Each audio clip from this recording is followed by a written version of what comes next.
नमस्कार दोस्तों, मेरा नाम है दीपक और आज मैं आपसे बात करने वाला हूं ह्यूमन फर्टिलाइजेशन के बारे में। इस वीडियो में मैंने पूरी डिटेल में बताया हुआ है कि कैसे एक स्पर्म यूट्रस से होते हुए फैलोपियन ट्यूब में जाता है और फिर वो कैसे एग को फर्टिलाइज करता है। तो यहाँ पे आप देख सकते हैं पूरी इन्फॉर्मेशन मैंने इसकी दी हुई है और इस वीडियो को देखने के बाद में आप अच्छे से समझ जाएंगे कि किस तरीके से एक एग फर्टिलाइज होता है और फिर वो कैसे वापस फैलोपियन ट्यूब से जाके कैसे यूट्रस में इम्प्लांट होता है। तो यहाँ पे पूरी डिटेल मैंने इसकी दी है, आप देख सकते हैं, अच्छे से समझ जाएंगे। अभी सब के बारे में हम डिटेल में बात करने वाले हैं। तो चलिए यहाँ से हम शुरुआत करते हैं अपने टॉपिक की। तो यहाँ पे सबसे पहले देखेंगे, यहाँ पे दिया गया है स्पर्म एंड यहाँ पे दिया गया है ओवम। ठीक है, तो इसके बारे में हम समझते हैं। यहाँ पे ये स्पर्म का टेल हो गया, इधर ये मिड पीस है, ये माइटोकॉन्ड्रिया है, ये न्यूक्लियस है एंड ये एक्रोसोम है। ठीक है, अब इधर हम देखेंगे यहाँ पे ओवम में क्या क्या दिया गया। यहाँ पे दिया गया zona pellucida and nucleus and cytoplasm. ठीक है, तो यहाँ पे ये जो हमारा दिया गया है जोना पेलुसिडा, इसके बारे में आगे हम काफ़ी बात करने वाले हैं। तो यहाँ पे आप समझ लीजिए स्पर्म का एक मकसद होता है ओवम के अंदर जाकर उसको फर्टिलाइज करना। ठीक, तो यहाँ पे ये कैसे जाता है, किस तरीके से फर्टिलाइज करता है इसको, ये हम आगे बात करने वाले हैं। अब यहाँ पे इस इमेज में हम समझेंगे यहाँ पे क्या क्या चीज़ें दी गई हैं। यहाँ पे फर्टिलाइजेशन का ही प्रोसेस समझाया गया है। ठीक है, यहाँ पे आप देख सकते हैं ये ओवरी दी गई है, यहाँ पे इधर ओवुलेशन दिया गया है, ये एम्प्यूला दिया गया है एंड ये फैलोपियन ट्यूब हो गई और यहाँ पे ये यूट्रस दिया गया है। ठीक है, तो यहाँ पे अब सबसे पहले हम देखेंगे ये जो यूट्रस से होते हुए स्पर्म जा रहे हैं, ये वाइट से ये जो स्पर्म जा रहे हैं, ये कहाँ जा रहे हैं, ये जा रहे हैं फैलोपियन ट्यूब में। ठीक है, ये फैलोपियन ट्यूब में जा रहे हैं। अब फैलोपियन ट्यूब में ये जा रहे हैं यहाँ पे क्योंकि एग रिलीज हो रहा है, ओवुलेशन हो रहा है। ये ओवुलेशन जो दिया गया है, ये ओवुलेशन कब बोलते हैं, जब ओवरी, ये ओवरी है जब एग रिलीज करती है, उस प्रोसेस को क्या कहते हैं, ओवुलेशन कहते हैं। जब ओवरी एग रिलीज करती है, ये एग यहाँ पे आप देख रहे हैं, ये ओवरी ने रिलीज किया तो ये हो गया ओवुलेशन। ठीक, अब यहाँ पे ये जो स्पर्म जा रहे थे, ये ऐसे ऐसे स्पर्म जो जा रहे हैं ये, तो ठीक है, ये यहाँ पे जाके मिल जाते हैं एग से, क्योंकि एग भी इधर की तरफ आ रहा है यूट्रस की तरफ। ठीक, रिलीज होने के बाद में। ठीक है, अब ये जिस जगह पे मिलते हैं उस जगह का क्या नाम होता है, ampulla, primarily in the ampulla of the fallopian tube. जो फर्टिलाइजेशन का प्रोसेस होता है, ये जो फर्टिलाइजेशन दिया गया है, ये क्या होता है, स्पर्म एंड एग का एक साथ मिलना फर्टिलाइजेशन होता है। ठीक है, तो ये जब एक साथ मिलते हैं तो फर्टिलाइजेशन होता है। और फिर इसमें क्या होता है, ये कहाँ पे होता है, सबसे बड़ी बात यही कि कहाँ पे होता है। फैलोपियन ट्यूब में तो सबको पता है कि होता है, लेकिन फैलोपियन ट्यूब में किस जगह होता है, तो आपसे पूछा जाए तो आप क्या कहेंगे, ampulla, ampulla of the fallopian tube, ये दिया गया है एम्प्यूला। ठीक है, एम्प्यूला में फर्टिलाइजेशन होता है। ठीक है, अब ये आप चीज़ सारी समझ गए। अब इसके आगे जाएंगे, इसके आगे इमेज में क्या क्या दिया गया देखते हैं हम। अब देखिए इस इमेज में क्या दिया गया है, ये क्या हो गया हमारा, ये एग हो गया, फीमेल एग हो गया। ठीक, अब फीमेल एग हो गया, ये स्पर्म सारे दिए गए हैं, ये स्पर्म, ये स्पर्म, ये स्पर्म, ये स्पर्म एंड ये भी स्पर्म। ठीक, ये लिखा है देखिए स्पर्म यहाँ पे। तो ये क्या कर रहे हैं, सब एग के अंदर जाने की कोशिश कर रहे हैं। सबका मकसद एक ही होता है कि एग के अंदर जाना है। ठीक, तो लेकिन सब नहीं पहुंच पाते हैं। जो हेल्दी स्पर्म होते हैं सिर्फ वही एग तक पहुंच पाते हैं। कुछ तो यूट्रस में, कुछ फैलोपियन ट्यूब में ही डेड हो जाते हैं, लेकिन जो हेल्दी स्पर्म होते हैं वो एग तक पहुंच पाते हैं और फर्टिलाइज कर पाते हैं एग को।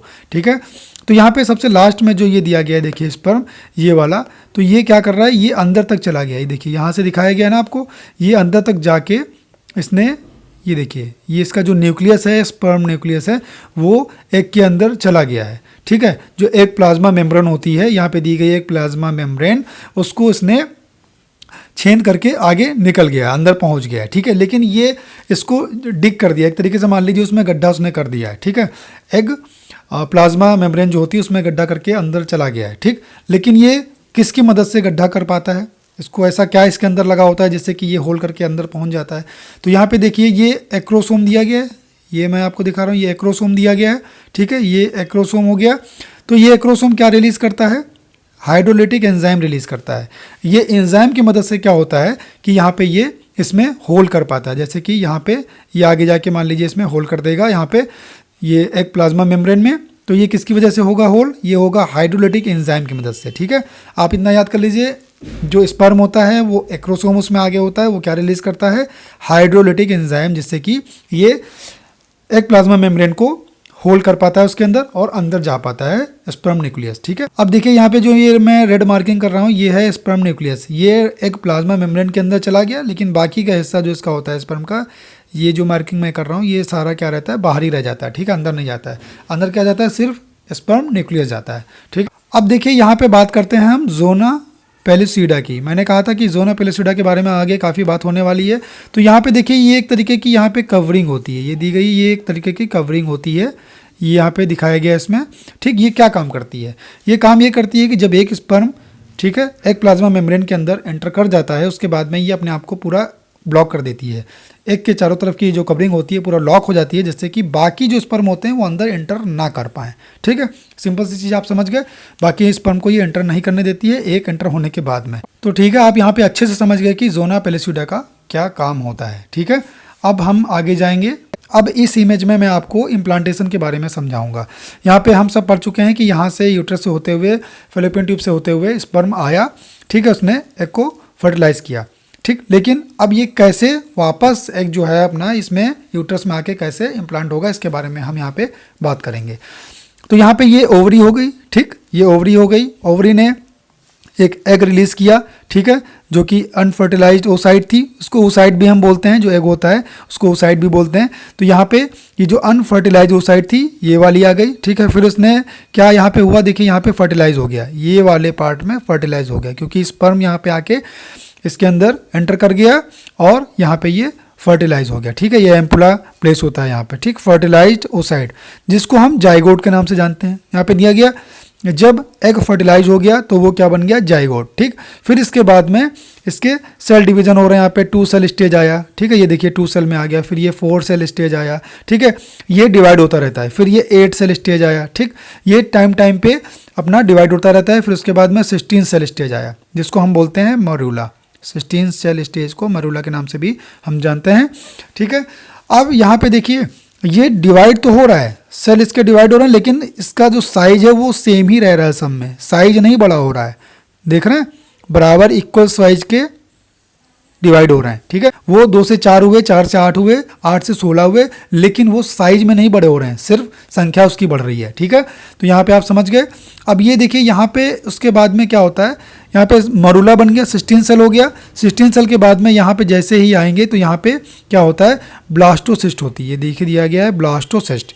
ये क्या होता है, about 5 days after fertilisation. Blastocyst कब होती है, फर्टिलाइजेशन के लगभग 5 दिन के बाद होती है ब्लास्टोसिस्ट। ठीक है, अब देखिए यहाँ पे ब्लास्टोसिस्ट हुआ फर्टिलाइजेशन के 5 दिन के बाद। ठीक, फिर क्या ब्लास्टोसिस्ट में क्या होता है, जोना हैचिंग होती है। जोना हैचिंग क्या होती है, जोना पेलिसीडा जो कवरिंग जो लेयर होती है वो हट जाती है, जो एग होता है उससे अलग हो जाती है। ठीक है, ये एक थिक मेम्ब्रेन होती है जोना पेलिसीडा, जो कि क्या करती है, यहाँ पे ये भी दिया गया, देखिए दिया गया टू प्रिवेंट पॉलीस्पर्मी। पॉलीस्पर्मी को प्रिवेंट करती है, जैसे मैंने पहले ही बताया था कि ये एक स्पर्म को एंटर करने के बाद में एग में दूसरे स्पर्म को एंटर नहीं करने देती है। अगर एक एग 2 स्पर्म या उससे ज़्यादा स्पर्म से फर्टिलाइज हो जाएगा तो क्या बोला जाएगा, पॉलीस्पर्मी।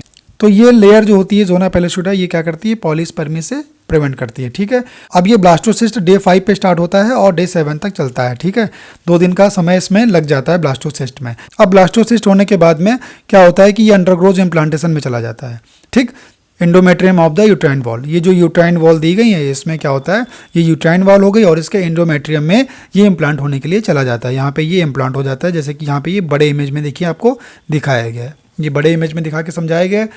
ये endometrium of the uterine wall में इम्प्लांट होने के लिए चला जाता है। ठीक है, अब यहाँ पे देखिए यह एक चीज़ और दी गई, यहाँ पे सीलिया के बारे में दिया गया है। सीलिया क्या होता है, on the lining of the tube move the zygote in its migration toward the uterus. ठीक है, जो ये एक फर्टिलाइज होता है ये कैसे मूव करता है। ठीक है, इसके लिए कौन मदद करता है, इसको मूव करने में, यहाँ पर यूट्रस तक आने में कौन मदद करता है। तो यहाँ पे एक ये इमेज दी गई, देखिए आपको, ये इमेज है सीलिया की। ठीक, इसको सीलियम बोलते हैं, ये सीलिया होता है, जो कि यहाँ पे क्या होते हैं, सीलिया ऐसे ऐसे ये हेयर लाइक स्ट्रक्चर होते हैं।